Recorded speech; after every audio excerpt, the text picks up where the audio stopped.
Salah satu solusi untuk kamu yang mau berbisnis tapi terkendala modal adalah dengan cara mulai berbisnis secara online.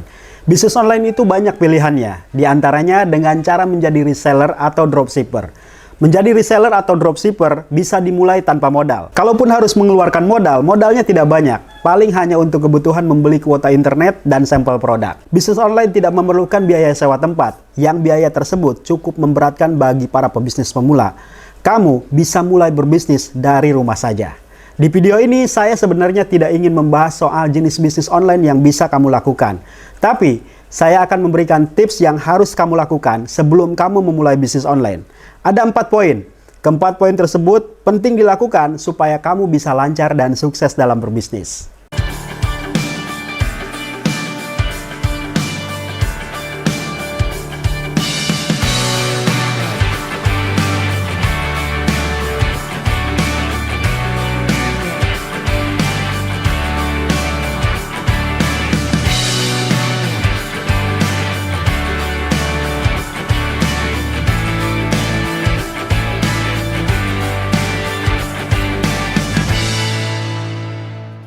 Oke, mari kita mulai dari poin yang pertama.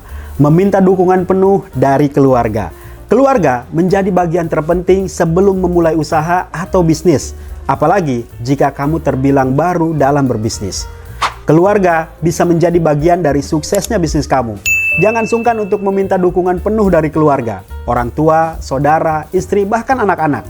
Jelaskan rencana bisnis kamu, minta saran bila perlu, dan yang terpenting, minta doa mereka. Poin kedua, jauhkan pikiran kamu dari kegagalan. Dalam bisnis hanya ada 2 pilihan tujuan, yaitu sukses atau gagal. Pola pikir kamu harus diluruskan terlebih dahulu sebelum benar-benar menentukan pilihan untuk berbisnis. Jika dari awal saja kamu sudah merasa tidak yakin dengan usaha yang dijalani, maka dipastikan ke depannya usaha kamu akan mengalami kegagalan. Jadi, tanyakan pada diri kamu sendiri, apa kamu yakin dengan bisnis yang kamu jalani? Kira-kira kuat mana dalam pikiran kamu antara berpikir sukses atau gagal sebelum memulai bisnis? Yang ketiga, pilihlah jenis usaha sesuai minat. Sebelum benar-benar nyemplung memulai bisnis, kamu harus menentukan bidang usaha apa yang sesuai dengan minat yang kamu miliki. Tujuannya agar bisnis yang kamu jalani tersebut akan lebih mudah dan menyenangkan. Segala sesuatu kalau dimulai dengan rasa senang, maka segala kendala apapun nantinya akan mudah diselesaikan. Hindari memilih jenis bisnis yang tidak sesuai dengan minat kamu, yang hanya ikut-ikutan teman. Mungkin karena dilihatnya bagus, rame, lalu kamu ikut-ikutan. Mungkin bisa sukses, tapi kebanyakan gagal. Memilih bisnis yang sesuai dengan minat, misalnya kamu punya skill dan hobi memasak. Mungkin kamu bisa coba buka bisnis catering atau bisnis jajanan rumahan. Dari hobi yang kamu miliki, kamu bisa menghasilkan keuntungan yang menjanjikan.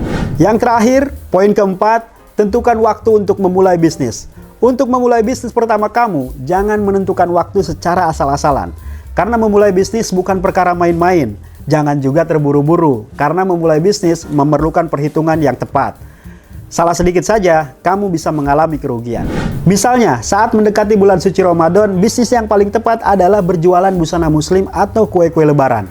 Dari contoh tersebut, kamu bisa memiliki gambaran jelas soal waktu yang tepat kapan kamu akan memulai bisnis. Istilah kerennya, tunggu waktu yang tepat untuk launching bisnis kamu. Begitu kira-kira guys, langkah dan persiapan kamu sebelum benar-benar nyemplung di bisnis pertama kamu. Semangat harus, tapi tetap harus menggunakan perhitungan yang tepat. Semoga sukses. Kalau perlu ide dan inspirasi, kamu follow atau subscribe akun ini. Sampai jumpa di video saya selanjutnya.